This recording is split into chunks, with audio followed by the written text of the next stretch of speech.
શ્રી સ્વામિનારાયણ ભગવાનની પરમ પૂજ્ય સ્વામી શ્રી આજે આપણને ગ્રહણના સમયમાં લાભ આપવા માટે પધાર્યા છે.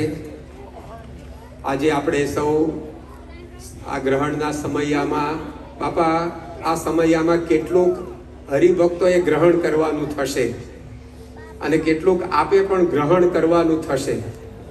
એટલે હરિભક્તોને અગાઉથી સૂચના આપવામાં આવી છે એ પ્રમાણે બધા જે કાર્યક્રમ થશે એમાં જોડાશે.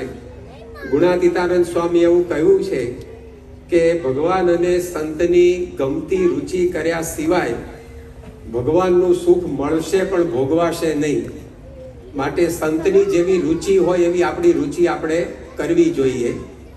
તો અત્યારે પહેલો કાર્યક્રમ સ્વામીશ્રીની રુચિ ગ્રહણ કરવાનો કાર્યક્રમ છે.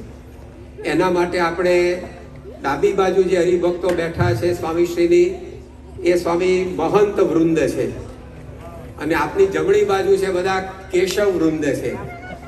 હવે આ બાજુની વૃંદના 5 પ્રતિનિધિઓને આપણે આગળ બોલાવીએ. એક પર્થના, બીજા ઓકલેન્ડના, ત્રીજા બ્રિસ્બનના, ચોથા એડિલેડ, પાંચમા અમેરિકા અને છઠ્ઠા ન્યૂ કેસલના. એ બધા પેલી બાજુ ઝડપથી સ્થાન પોતાનું પ્રાપ્ત કરી લે. અને આ બાજુ સિડની, મેલબર્ન, કેનબેરા, યુકે અને કેનેડા એ જેમને સૂચના આપવામાં આવી છે બધા ત્યાં આગળ પોતાનું સ્થાન ગ્રહણ કરી લેશે. ઉપર બેસી જજો, સ્ટેજ ઉપર ચડી જાઓ પેલી બાજુથી. તમે આ બાજુથી આવતા રહો.